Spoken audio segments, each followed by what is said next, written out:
Shalom, perkenalkan nama saya Rani dengan NIRIM 1020196873. Di sini saya akan membahas tentang tokoh wanita dalam Alkitab. Nah, yang saya ambil di sini adalah Maria, saudara Lazarus.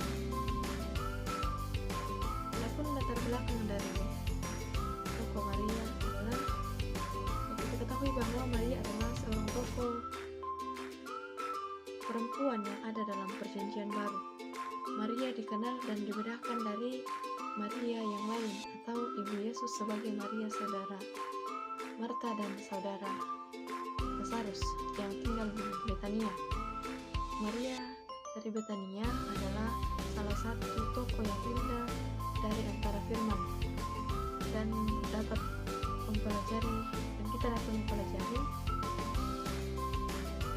mempelajari berbagai hal yang menarik yang mempelajari kehidupannya.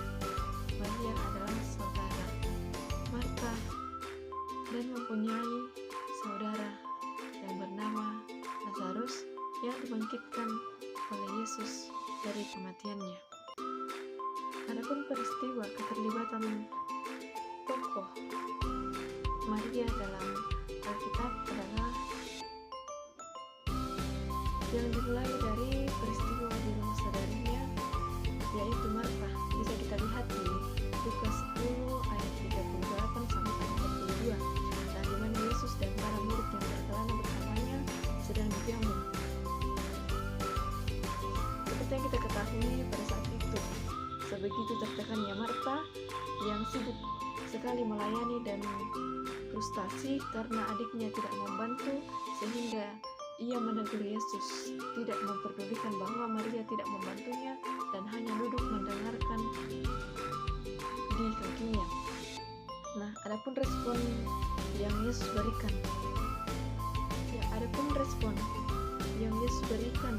memberi sebuah wawasan mengenai Maria dari Betania. Yesus memujinya karena Maria telah memilih bagian yang terbaik, dengan arti bahwa keinginan Maria untuk dekat dengan Tuhan dan mendengarkan setiap ucapannya jauh lebih berharga dibandingkan dengan bersusah payah menyiapkan makanan. Nah, Yesus juga menyatakan bahwa dengan memilih yang lebih baik belajar dari Tuhan, hal itu tidak akan diambil dari Maria. Ya, dengan memilih yang lebih baik, Yesus mengartikan bahwa mereka yang memprioritaskan hidup di dalam Kristus mengumpulkan pengetahuan mengenai Dia dan berdiam dekat dengannya telah memilih yang bertahan secara kekal. Sama halnya dengan emas, perak, batu permata yang dibicarakan dalam 1 Korintus 3 ayat 11 sampai ayat yang ke-12. Nah, dari peristiwa ini kita belajar bahwa mereka yang terkecoh mengejar hal yang duniawi sedang membangun dengan kayu, rumput kering dan jerami, yang di atas dasar Kristus, bahan yang tidak tahan bakar di saat pemurnian melalui api dan tidak akan diingat. Kemudian peristiwa yang kedua, di mana Maria dan Marta muncul di dalam Yohanes pasal 11 dengan kebangkitan saudara mereka, ya pada saat itu dari kematian, yaitu Lazarus. Nah, ketika Maria mendengar bahwa Yesus datang dan sedang memanggilnya, ia langsung meninggalkan kumpulan orang yang berkabung di rumahnya dan cepat-cepat untuk mendatangi Yesus. Nah, kita ketahui sebegitu besar kasihnya kepada Yesus dan keinginannya untuk menyenangkan dan menaati Dia, sehingga ia meninggalkan para tamu yang datang untuk menghibur Dia demi menempatkan diri di kedudukan penghiburan yang terbesar yang pernah dikenal umat manusia. Ya, Yesus melihat kesedihannya yang begitu besar dan menangis pula dengannya. Nah, walaupun ia mengetahui bahwa kesedihan Maria akan terpotong pendek ketika saudaranya dibangkitkan sejenak. Sama halnya jika kita bersedih dan berkabung, penghiburan terbesar kita temukan di dalam Yesus yang belas kasihnya tidak terbatas. Ketika kita menaruh penghiburan, damai dan keamanan, dan kita mendapatkan kebenaran di dalam Mazmur 30 ayat 5b, sepanjang malam ada tangisan, menjelang pagi terdengar sorak-sorai. Nah, kemudian peristiwa yang ketiga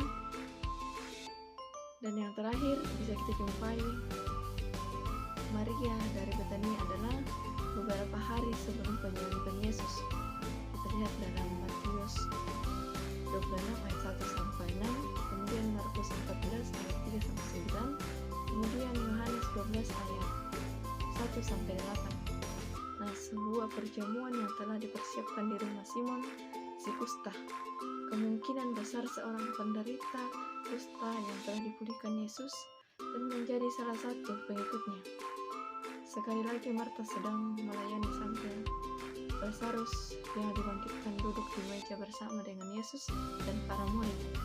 Nah, pada waktu itu Maria memecahkan sebuah bulu-bulu kolam dan mengurapi kepala dan kakinya dengan minyak narwastu dan menyekangnya dengan rambutnya. Kemudian adapun peran tokoh dalam peristiwa yang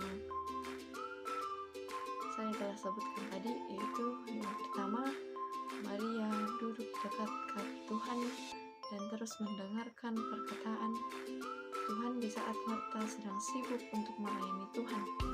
Dan yang kedua itu yaitu bahwa Maria memecahkan buli-buli kolam dan mengurapi kepala dan kaki Tuhan dengan minyak narwastu murni dan menyekangnya dengan rambutnya.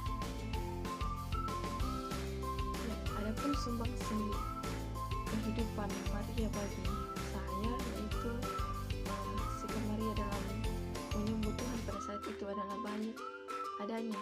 Ya, Maria menyambut Tuhan melalui kerinduannya akan ajaran Tuhan Yesus. Nah, sumbangsi kehidupan Maria bagi saya dalam perspektif gender yaitu memilih bagian yang terbaik yang diambil daripadanya, dalam artian bahwa memberikan apa yang terbaik dalam kehidupan, baik itu hidup kepada orang yang sangat mengasihi